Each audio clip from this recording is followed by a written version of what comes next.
Assalamualaikum warahmatullahi wabarakatuh. Di sini kami dari kelompok 7 akan menyampaikan materi mengenai kurikulum fisika di berbagai negara.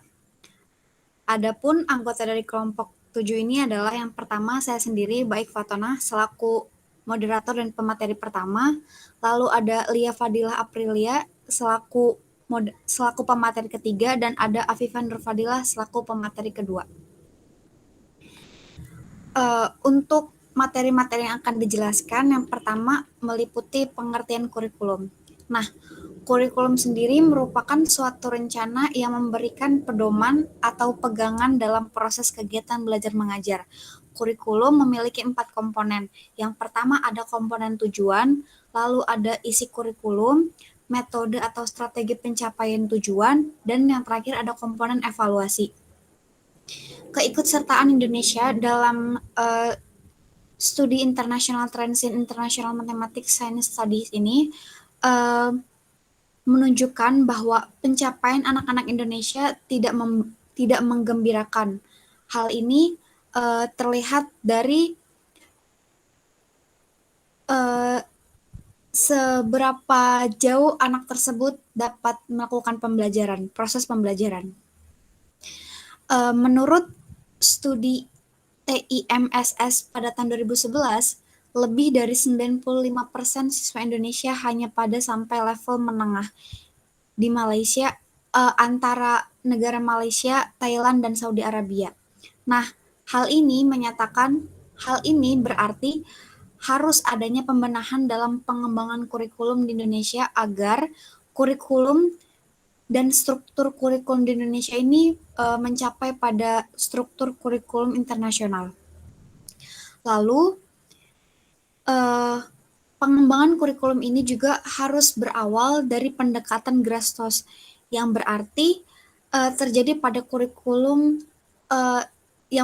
seperti terjadi pada kurikulum di Amerika, di mana pendekatan pengembangan kurikulum tersebut dirancang oleh guru dan bukan dari pemerintahan itu sendiri. Selanjutnya, ada kurikulum di berbagai negara.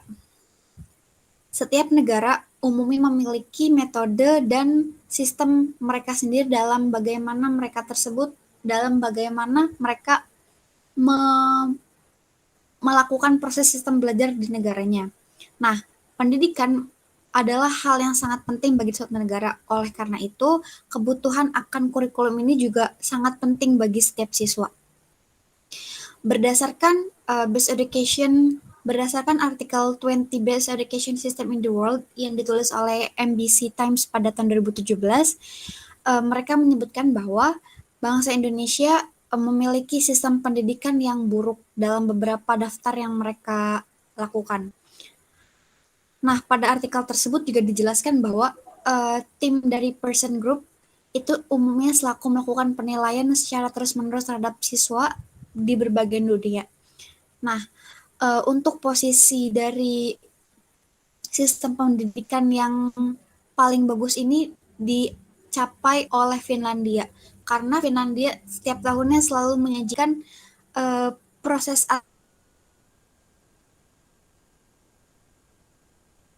pendidikan yang sangat bagus di antara negara-negara lain.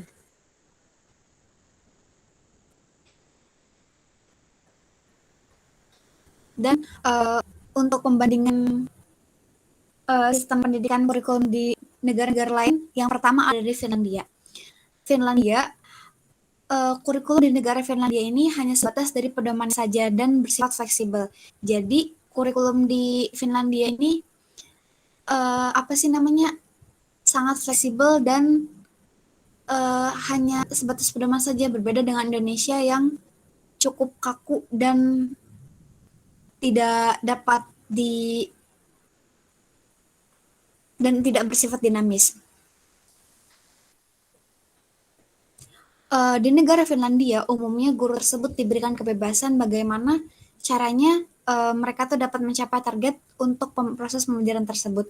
Guru bebas memiliki dan mempunyai metode pembelajaran apa saja, termasuk itu cara mengajar dan buku panduan pembelajaran. Dan umumnya di negara Finlandia juga guru mengajar kelompok siswa yang sama sampai beberapa tahun. Berbeda dengan Indonesia yang umumnya tiap tahun tuh selalu memiliki pergantian guru. Nah, karena setiap tahun di Finlandia itu umumnya guru tersebut memiliki murid yang sama terus, jadi guru ini lebih mengenal sifat-sifat siswanya dan pemantauan aspek akademiknya juga jadi lebih terarah gitu. Jadi gurunya juga lebih ada struktur gitu dalam proses pembelajarannya. Dan di negara Finlandia ini juga sistemnya itu gurunya itu wajib membuat evaluasi mengenai perkembangan siswanya. Jadi agar lebih terarah dan terukur.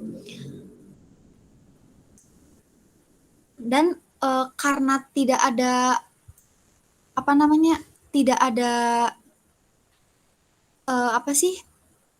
pembatasan, jadi guru ini nih umumnya itu lebih mudah memantau aspek pembelajaran siswa dari segala arah. Dan karena di negara Finlandia itu juga tidak ada sistem standarisasi seperti negara Indonesia, maka siswa tersebut bebas melakukan apa saja dan siswa tersebut juga bisa melakukan berbagai kreativitas yang mereka inginkan. Selanjutnya, yang kedua ada dari negara Korea Selatan. Nah, untuk negara Korea Selatan ini, mereka itu memiliki reformasi pendidikan sejak tahun 1970. Nah, sejak tahun 1970 ini, Korea Selatan itu mengkoordinasikan pembelajaran teknik dalam kelas dan pemanfaatan teknologi. Namun, untuk para pendidiknya atau tenaga pendidik itu, mereka tuh harus melalui 5 langkah. Yang pertama itu ada perencanaan pengajaran, lalu yang kedua ada diagnosis pelajar, yang ketiga ada membimbing para siswa untuk belajar dengan berbagai program, yang keempat ada tes dan menilai siswa belajar, dan yang kelima untuk sekolah yang tingkatnya menengah tidak ada saringan masuk. Nah, di negara Korea Selatan ini mereka mengimplementasikan kurikulum itu melalui pemberian bekal untuk kompetensi di dunia kerja. Jadi dalam struktur kurikulum ini tidak hanya ada pembelajaran akademis saja, namun ada juga pembekalan untuk persiapan dunia kerja. Jadi setiap siswa itu akan diarahkan ke minat dan bakatnya masing-masing.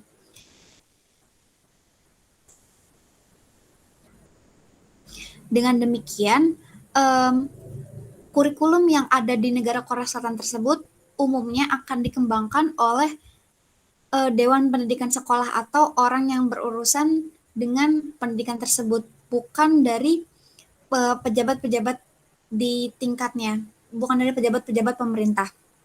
Jadi orang yang dapat mengatur dari kurikulum ini itu antara lain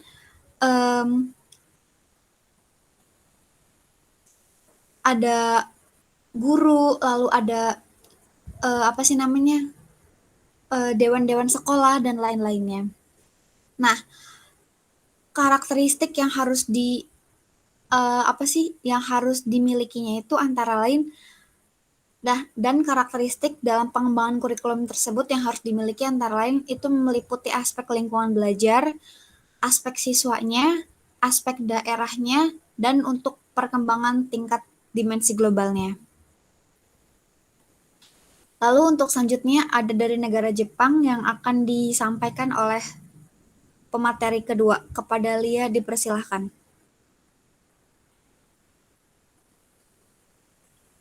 Maaf, baik, itu Afifah. Oh iya, Afifah, maaf. Kepada Afifah dipersilahkan. Iya, yang selanjutnya negara, maksudnya sistem kurikulum dan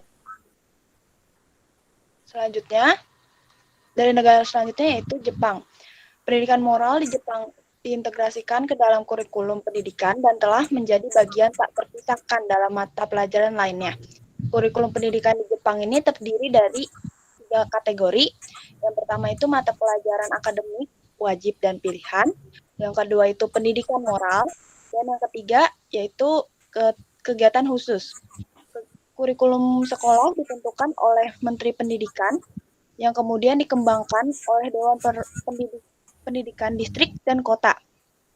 Nah, kurikulum Jepang ini disusun oleh sebuah komite khusus di bawah kontrol Kementerian Pendidikan atau MEXT.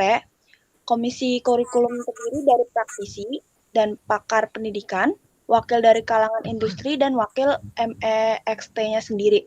Komisi ini bertugas mempelajari tujuan pendidikan Jepang yang terdapat dalam Fundamental Education Law, lalu menyesuaikan dengan perkembangan yang terjadi baik di dalam maupun di luar negeri.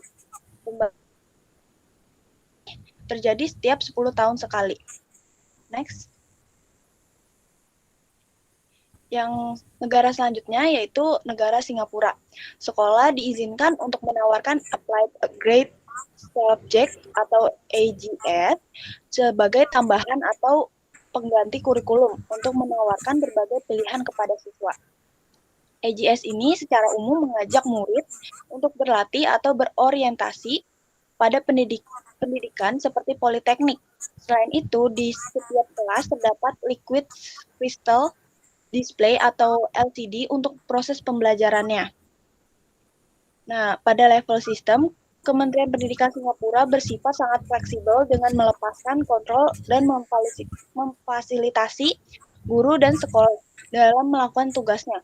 Tujuan utama reformasi ini adalah untuk menguatkan aktivitas profesional guru dengan penguatan kepemimpinan, kurikulum pembelajaran, dan praktik pedagogi guru. Kebijakan TSLN dan TLMM ini diharapkan dapat menguatkan pengembangan profesionalisme berbasis nilai dalam komunitas mengajar di sekolah yang didasari oleh identitas guru yang kuat, etos profesional bersama, dan proses pembelajaran yang berpusat pada siswa. Next. Negara selanjutnya yaitu negara Amerika Serikat. Kurikulum pembelajaran dipilih oleh school district mengacu pada standar pembelajaran di negara bagian tersebut. Nah, pada kurikulum pembelajaran di Amerika Serikat, siswa diwajibkan mengambil semua mata pelajaran wajib atau mandatory subject dan memilih mata pelajaran pilihan atau electives. Nah, yang pertama itu di mata pelajaran wajib ada sains, ilmu pengetahuan alam yang meliputi biologi, kimia, dan fisika. Yang kedua itu matematik atau matematika yang meliputi aljabar, geometri, dan statistika. Yang ketiga itu English, pelajaran bahasa Inggris meliputi sastra, humaniora, mengarang, dan verbal atau praktek. Yang terakhir yaitu physical education atau olahraga. Nah, yang mata pelajaran selanjutnya itu mata pelajaran pilihan, meliputi athletics, yaitu football, bola, dan bola basket. Nah, yang selanjutnya itu career and technical education, meliputi agrikultur, bisnis. Yang terakhir itu computer word processing, dan selanjutnya foreign language. Next.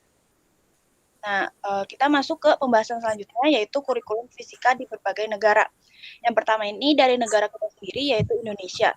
Pembelajaran fisika ditinjau dari proses meliputi komponen-komponen yang mendukung pembelajaran. Komponen tersebut yaitu meliputi komponen tujuan, isi materi, komponen metode, media, dan evaluasi pembelajaran. Selanjutnya, saya kembalikan kepada moderator. Selanjutnya, untuk materi dari negara Inggris dan negara yang lainnya akan disampaikan oleh pemateri ketiga. Kepada Lia Fadilah, dipersilahkan. Oke, baik. Terima kasih moderator. Nah, penyampaian materi selanjutnya itu mengenai kurikulum fisika di negara Inggris yang akan disampaikan oleh saya sendiri.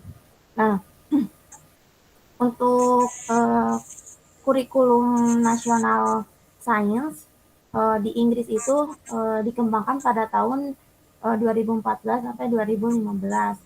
Adapun kurikulum nasional untuk sains sendiri nih di negara Inggris itu bertujuan untuk memastikan bahwa semua siswa itu yang pertama itu bisa mengembangkan pengetahuan ilmiah dan pemahaman konseptual melalui disiplin khusus ilmu-ilmu, misalnya tuh kayak biologi, kimia, sama fisika.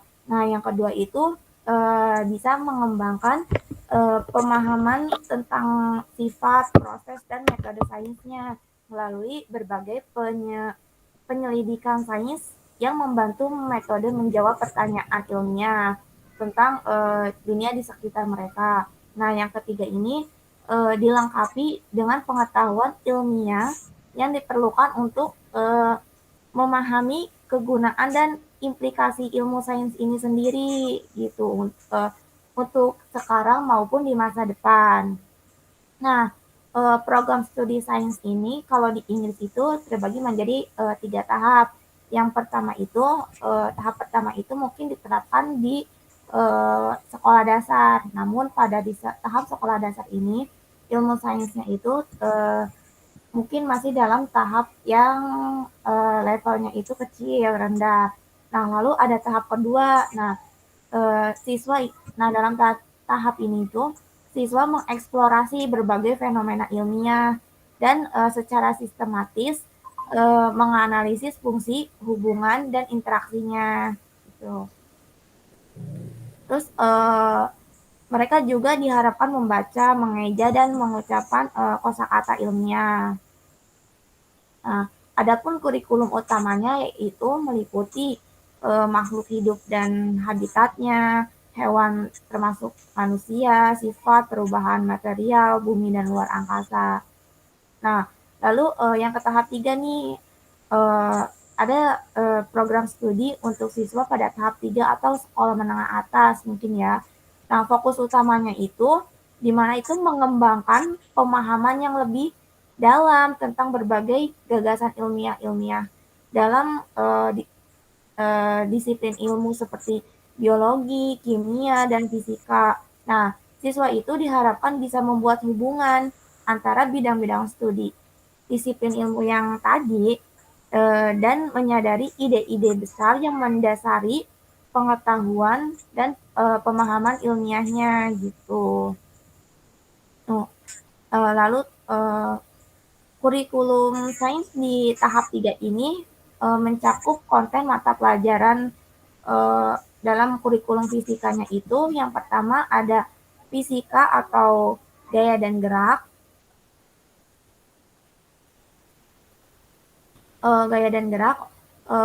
lalu ada fisika gelombang, fisika listrik atau dan elektromagnetik, lalu ada fisika perubahan fisik. Next lagi. Nah, lalu yang kedua ini ada kurikulum fisika di negara Singapura. Nah, kemampuan fisika siswa di Singapura itu lebih maju karena kemampuan siswa dalam karena di sini itu siswa itu diajarkan untuk menyelesaikan masalah atau problem solving, di mana tujuan utama dalam pembelajaran fisika di Singapura. Nah, untuk dalam mengajar melalui pemberian masalah-masalah tersebut, jadi itu siswa itu diberikan kesempatan untuk membangun konsep fisikanya dalam mengembangkan keterampilan fisikanya. Permasalahan tadi akan mengarahkan siswa untuk menggunakan heuristik seperti untuk menyelidiki, menggali pola, sebaik mereka berpikir secara kritis, lalu juga untuk menyelesaikan masalah-masalah dengan konsep ilmu fisika yang mereka miliki gitu. Next. Nah, lalu di sini ada kurikulum fisika di negara India. Nah, kurikulum fisikanya itu dibagi menjadi 3 tahap. Ada di tahap sekolah dasar, lalu ada di tahap SMP sama di tahap SMA. Mungkin kalau di tahap dasar, anak itu harus terlibat masuk dengan penuh sukacita menjalani dunia dan menyelaraskan diri dengan itu. Maksudnya tuh di sini tuh jadi anak-anak itu eh, anak-anak kecil itu pada tahap sekolah dasar itu eh, ditunjukkan atau eh, dengan pengenalan lingkungan sekitarnya gitu. Eh, Lalu di sini juga anak-anak tersebut itu seperti berinteraksi dengan lingkungan sekitarnya. Lalu pada tahap SMP, nah siswa harus terlibat dalam mempelajari ilmu sebagai disiplin komposit.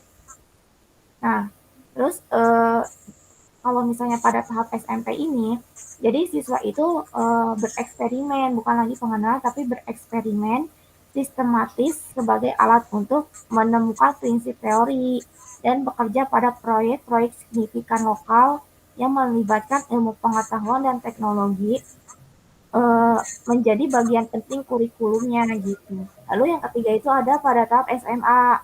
Nah, kalau pada tahap SMA ini ilmu ilmu itu harus diperkenalkan sebagai disiplin terpisah dengan penekanan pada percobaan teknologi dan pemecahan masalahnya. Nah, di sini tuh ada dua aliran, akademis dan kejuruan. Dikejar sesuai dengan NPE. Mungkin memerlukan tampilan baru skenario saat ini gitu. Next. Nah, lalu selanjutnya itu di negara Cina.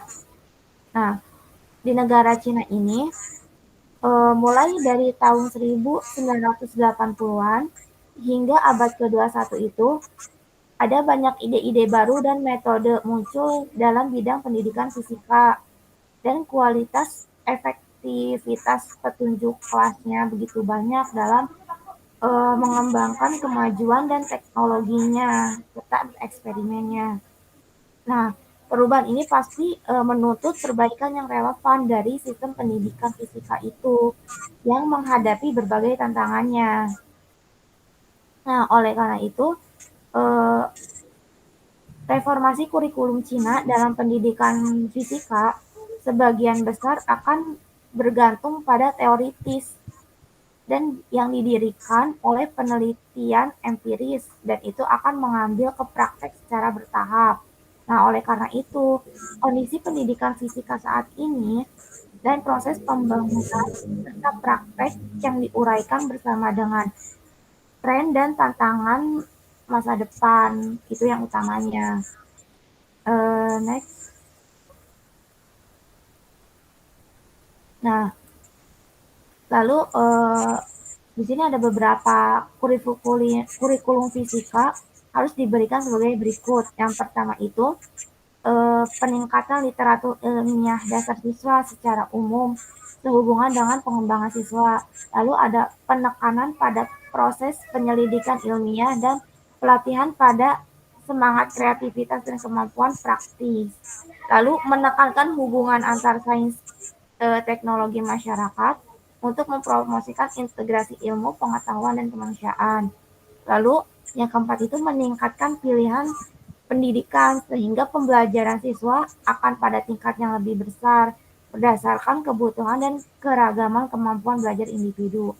Lalu yang kelima itu eh, memungkinkan pendekatan multivarian pada pembelajaran, pelatihan, dan penilaian untuk memperkuat kemampuan belajar siswa secara otonom.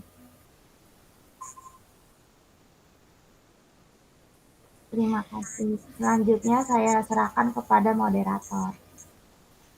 Terima kasih kepada pemateri ketiga yang telah menyampaikan materinya. Sekian uraian penjelasan materi dari kelompok kami, kelompok 7. Kurang dan lebihnya mohon maaf. Wassalamualaikum warahmatullahi wabarakatuh.